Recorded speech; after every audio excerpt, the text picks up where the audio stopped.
cast of Alas, Smith and Jones.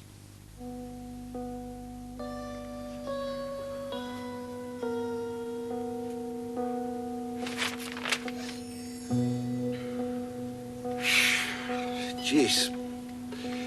How much longer? Sure as hell wish they'd turn that sign off. Yeah.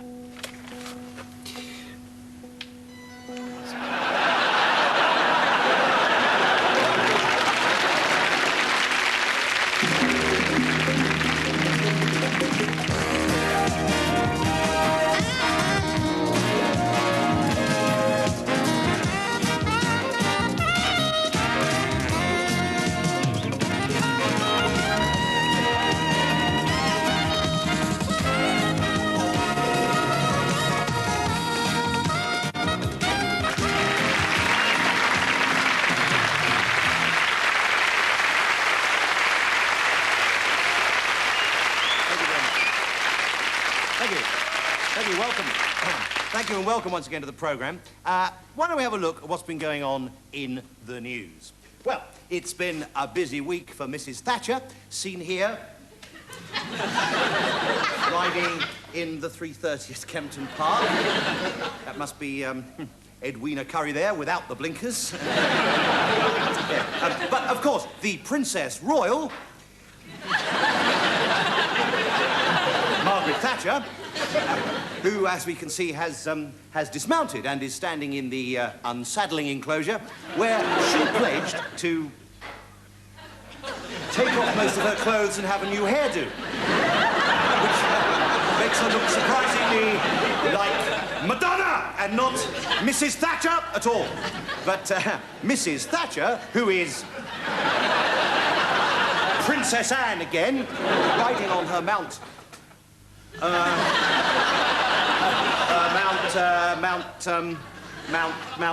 Kilimanjaro. But of course, Mrs. Thatcher, Mrs. Margaret Thatcher, Mrs. Margaret Thatcher, the Prime Minister of England, Mrs. Margaret Thatcher, Dennis Thatcher's wife. Oh, for heaven's sake! Anyway, later on this week, Archbishop Macarius was seen out and about with Napoleon III, the Dowager Lady Birdwood, World Cup Willie, Sherpa Tensing, the editor of the Roehampton Gazette, and Boy George.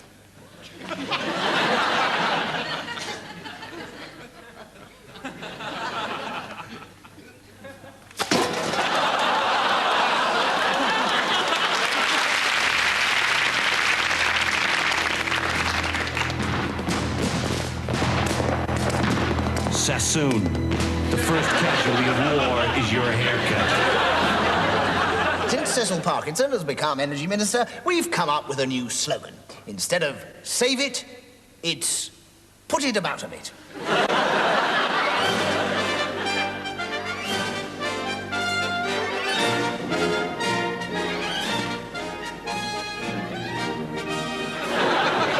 Good evening. I swear.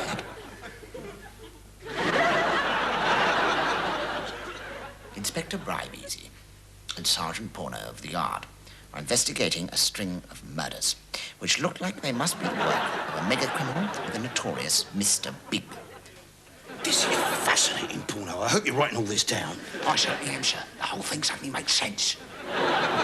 The investigation is entering its final stages in a third-floor flat in Clerkenwell. Where? Clerkenwell. Come on, Porno. Right, sir.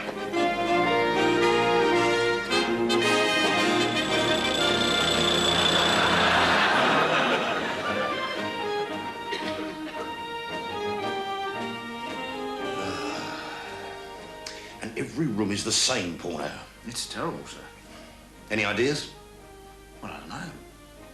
You could get a cleaner in for a couple of days a week. Brilliant. Get onto it, Porno.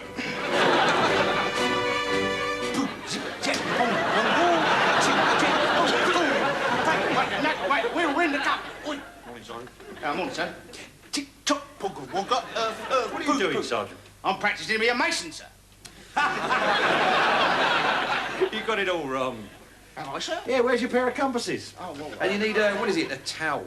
No, not a towel. What's it called? A trout. A trout, that's right. Got mine. There we go. Oh, thank you very much, sir. I feel better already. Now, back away. What we need on this case, Porno, is a brilliant piece of luck. Ah, yes? Oh, thank you. Yes. Brilliant news, Porno, and brilliant luck. What's that? My aunt has just died and left me £110,000. I switched off her life support system. She also said something very interesting before she died. What was that? Apparently, Mr. Big is picking up a consignment of drugs from Heathrow and taking them to that address. We better go, sir.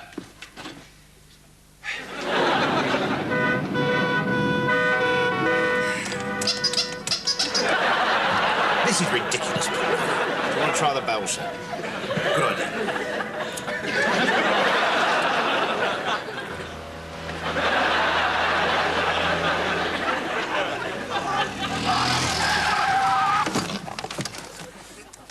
I think this is Mr. Big's address. What's that? Get back! Back! Good Lord. That nutter is going to attract hordes of policemen and drive Mr. Big away. Let's go, Porno.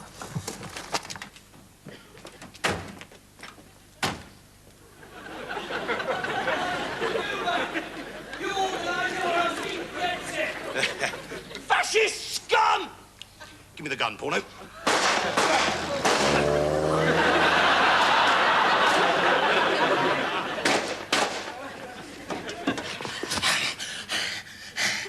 Do you want to try a bit of this, sir? Good idea. You know how to use it, don't you? Of course I do. Is it loaded? Exactly, sir. In fact, it's a speaking machine. Very sensitive, this. I want to talk to him man to man, handle him with kid gloves. Softly, softly. Good luck, sir. Oi, you nutter! You're going to attract hordes of policemen and drive Mr. Big away! Use the gun, Porno. Remember, first, give him a warning you're an armed policeman. Second, give him a warning this is his one and only warning. Thirdly, wait to see if he gives himself up, and if he doesn't, fire. If you done what? Fire.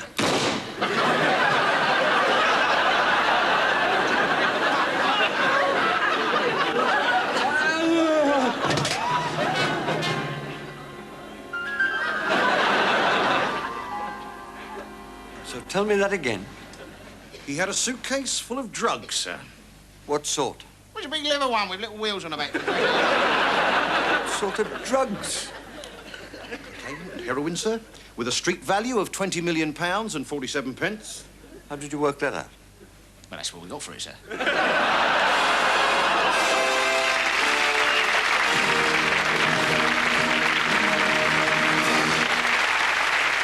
I'm standing outside the house of the man who it is alleged was the waiter in Hitler's bunker. He denies being a Nazi. He says he was just taking orders. No, don't say a word. It's absolutely no trouble at all. Honestly, look, you see, there we are. It's a bed. You just pull it out like this, and honestly, just whoop, pops out like that. Absolute booze, seriously. I mean, you've no idea, because the bloke who invented them must have... I think I found your mother.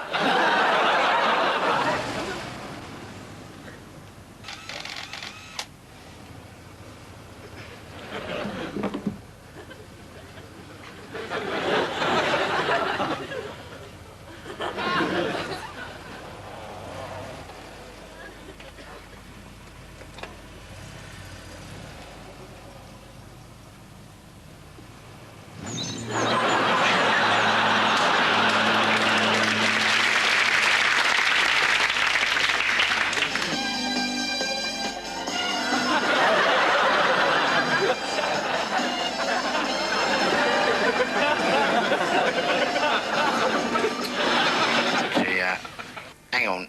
Hold on. Look.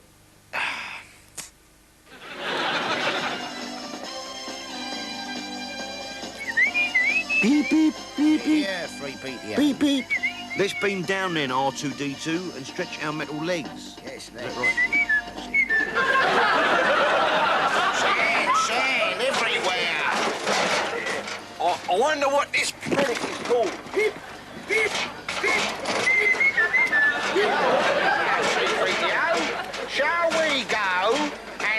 for, Princess? What's her face? Oh, no, I've left me fags in a spaceship. No, don't! Oh, really? Right. Will it? Right. Oh, no! It's no good, you two. Your boat's nicked. Oh, no! It's Darth Vader! We've had it! Well, Pete, where's your mum? She's gone to the car to get something, I think. Oh, right. I'll be back soon. What's the use? Terrible about this AIDS business, isn't it? What AIDS business? You know, AIDS. Oh, I'm not interested in all that sort of thing. What do you mean? What do you mean you're not interested in that sort of thing? It's the most serious threat to the world population since the Black Death. Well, I wasn't interested in that neither. Look. I mean, there are people dying of AIDS all over the world, you know. Well, I haven't got it, have I? Oh, well, that's all right then, isn't it? Yeah, it is actually, as a matter of fact. Yeah, that's all right with me. Yeah, Sure. I mean, you must have seen the TV ads and the posters, seen all the special documentaries and discussions on television, and you've seen all the government campaign. No. Well, you must have seen that poster. 16-foot-high letters, "Don't die of ignorance." Oh, yeah, that thing. Yeah, I saw that. Yeah. Well, didn't that worry you? Yeah, it did. I haven't got any O-levels. I was worried I might... You know, just drop down. What it means is that we are going to have to mend our ways, mate. Oh, This is going to alter sex as we know it. Well, as you know it is, yeah. No, I mean, obviously, because I've sowed me wild oats in my time, that's obviously. true, yeah. I've played the field. Yeah, you've been around the dog track, haven't I've you? been around the dog track. With most of the dogs. With most of the dogs, yeah. But I tell you, all that has got to stop. Why, because you got it now, have you? What? AIDS. Of course I haven't got AIDS. Of course I haven't got AIDS. Yeah. I don't want it, neither. I'll tell you what, mate. Yeah. Nowadays, anybody who enjoys a bit of sexual dalliance, as it were, with the opposite sex. With the opposite sex, they're going to have to look very, very closely at what they're getting into.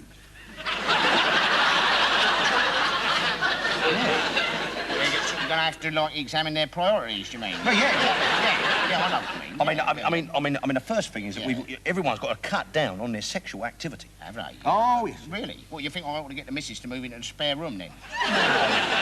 No, I mean, having sex with your missus is all right. How do you know? No, I mean, it's perfectly safe between the two of you. Oh, right, yeah. You know what I mean?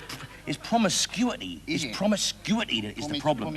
Promiscuity. Yeah. Free love, That's free right. sex, all that. Yeah, free George Davis. Yeah, all that's that, right. Yeah. See, I blame it all.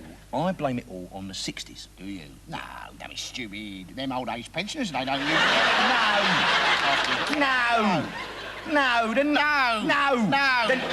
1960s. Oh, yeah, You great blinking. Now look, I mean, be honest. Since the 1960s, I mean, we thought we'd kissed goodbye to Durex, didn't we? In a manner of speaking, yeah, we did, yeah. That's right. Yeah. Well, I'll tell you, mate. Condoms are back with a vengeance now. Yeah. I mean, you remember when we was 15 or 16 back then? Yeah. We used to wander around with a Durex in our back sort of back pocket, just on the off chance we might get lucky. That's right. Yeah. Yeah. I've still got mine. Yeah. Well, I tell you, we're going to need them again now, mate, because the party is over. Oh, yeah, that's the promiscuity. Promiscuity, isn't it? Yeah. Exactly. Well, I reckon that. Well, I think it's a judgment, right? I do, because all that, the orgies and the people, as if having it with the swapping of the wives and all that. What are you talking about? And they're all going with the sex and they're all the back of the lavatories and all that. And I think, oh, God, he looked down and he said, that's enough of that old malarkey. Cop a dose of this and see how you like it, yeah. Don't be so... No, don't be so supercilious. Don't be so silly. No.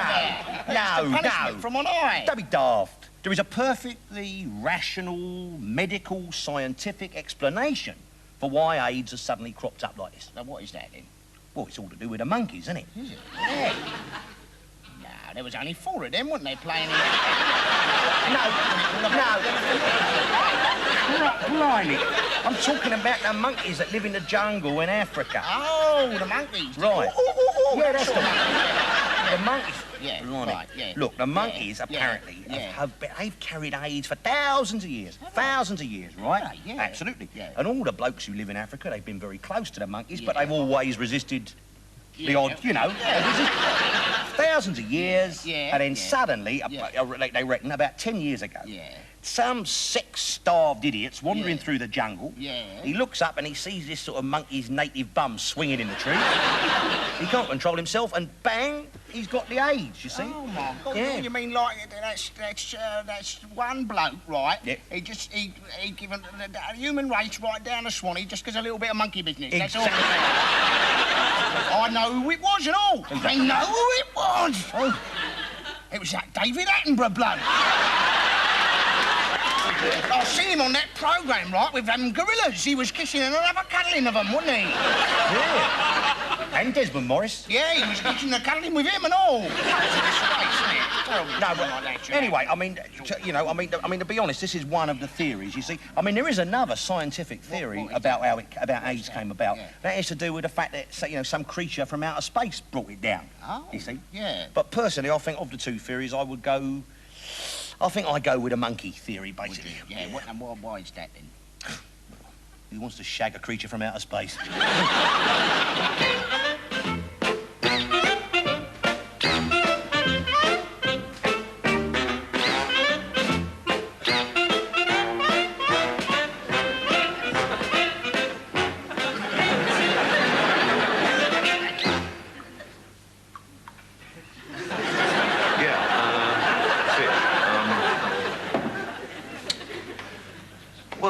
These are fish, I should think, by the looks of them.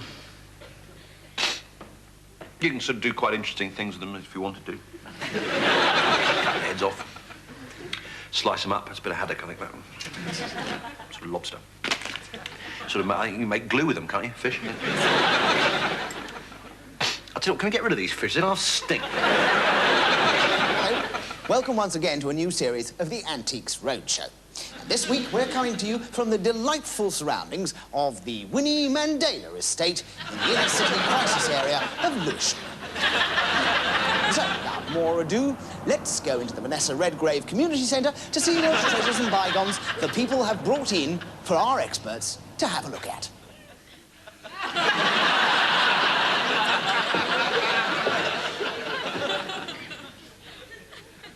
Well, there we are. Literally, nobody has turned up to the community centre today.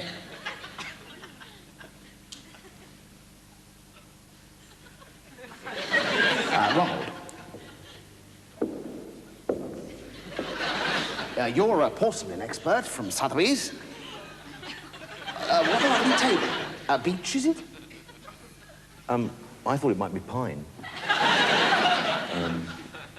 It's an old pasting table. Made around 1950.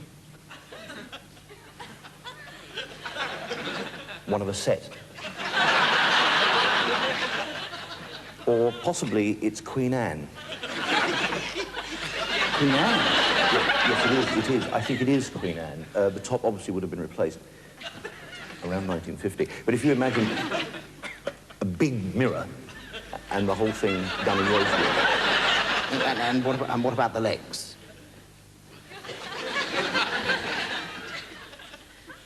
Well, I think they'd have been replaced around the same time as the... Peter. Well,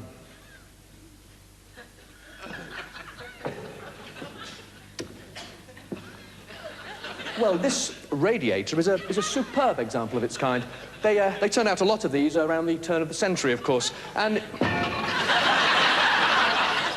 of course it comes off in your hand, and there's a little spider on it.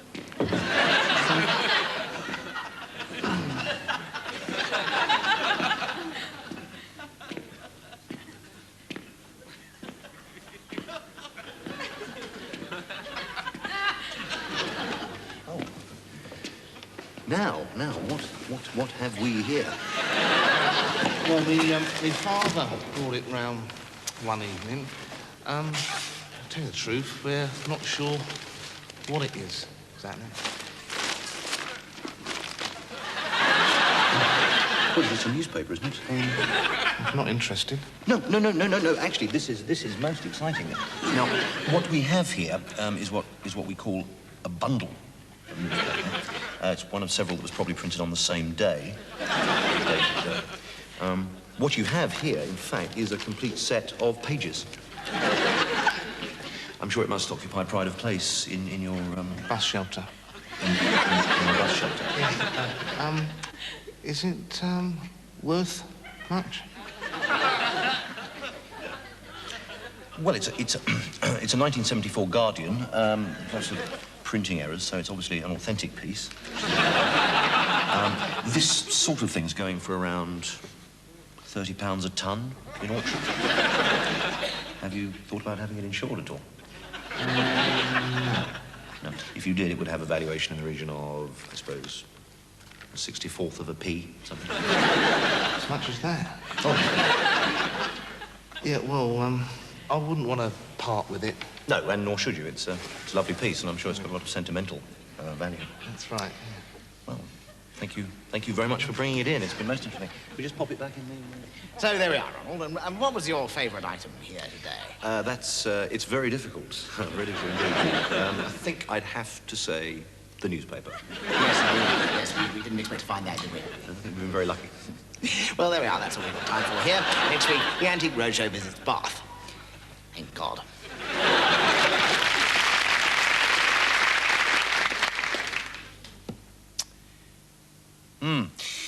Well, mass unemployment in the north has made the position of the prostitute very difficult indeed. I mean, who wants to pay £10 for a prostitute? We can get a couple of plumbers for a fiver.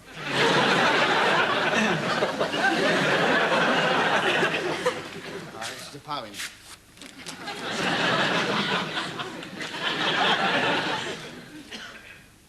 I hate windsurfers.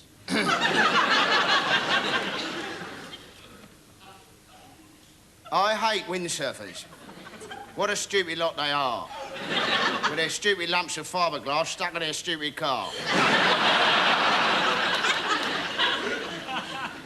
I hate windsurfers. They do it standing up. They could do it sitting at 10 foot old, they'd still be stupid.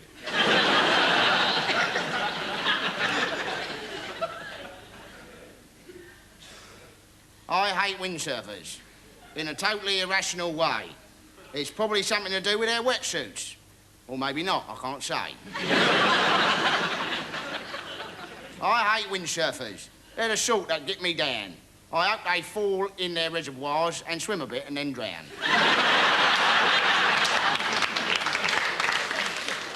I hate windsurfers. La-li-la-li-la. I hate water skiers as well. Da-di-da-di-da.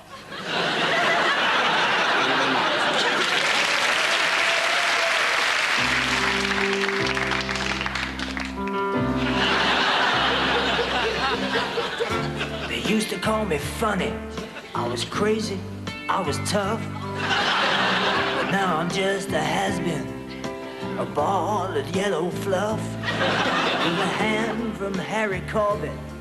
And a crazy hound called Sweet. We made our telly quick and messy, tacky, loud and cheap.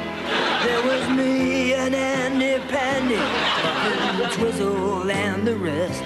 Bill and Ben, Ragtag and Bobtail. Oh my God, we were the best.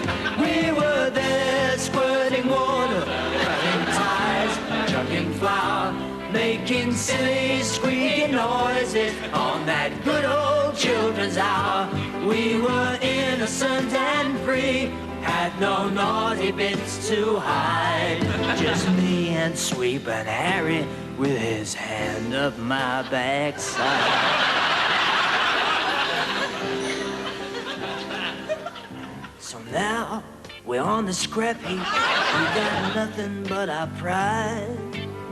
Though since I split with Harry, I'm empty deep inside. Now the kids want spitting image. They want streetwise bats and punk. They want supersonic grannies. They want futuristic junk. But I know what those kids need.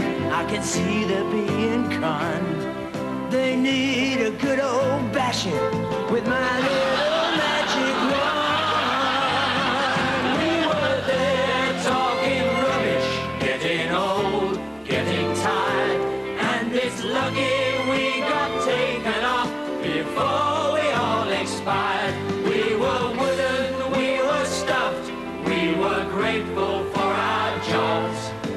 days when kids just sat there with their dummies in their cars.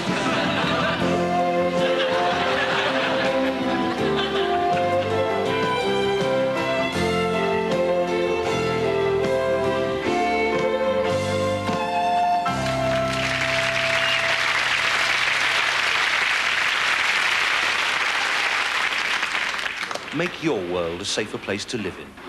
Join the Beirut Neighborhood Watch.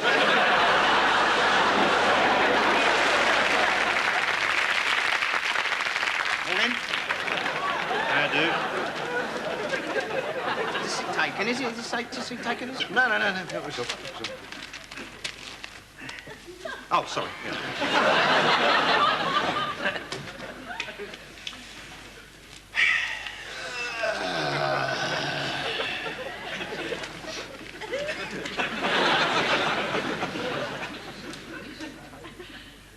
You in this film, then? Yeah. You? Oh, yeah, I am, yeah. I'm one of the living dead, I am. Yeah. Been to makeup, have you?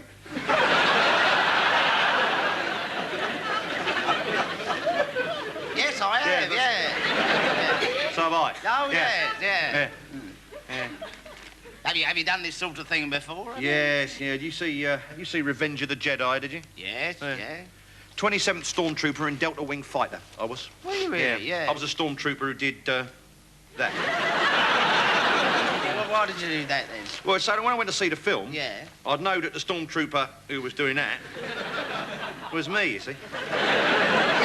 That's clever. Well, I'll look out for that, then. Well, there's no point, they cut it out. What was that? Well, it looked a bit stupid, didn't it, a Stormtrooper doing that, you know? Yeah. It looked a bit silly, I suppose, Yeah, so I they cut it out. suppose you it see. did, yeah. So what part did you play in this, then? I played a part of man with nails hammered in his head. Page 112. Oh, yeah.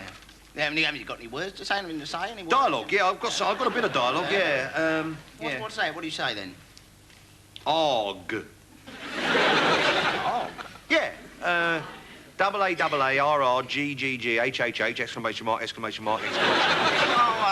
Oh, he screams, you mean? He screams. Yeah. No, he says arg. No, but surely not. No, I mean, as the nails get banged into his head, he goes, ah! That's probably what it means. Dog. Ah! Well, that is one interpretation of it, yeah.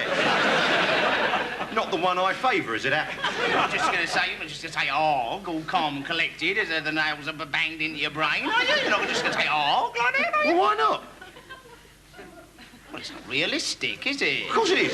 It is. You see, at the moment of his Yeah. death, the last thing that crosses my character's mind is the name of the woman he loves, you see. Og. No. Agnes. Agnes. Yeah. Well, there's no such name as Agnes. Nobody's called Agnes. It's Agnes, isn't it? Yeah, well, you can't expect perfect diction from a bloke having nails having it. Well, you want to watch out, you'll end up on a cutting from floor No, again. Watch it, they'll cut you out. I'm confident. This is it's my character I'm playing here. Would you mind if I try an experiment here? What sort of experiment? Well, look over there. Over where? Og.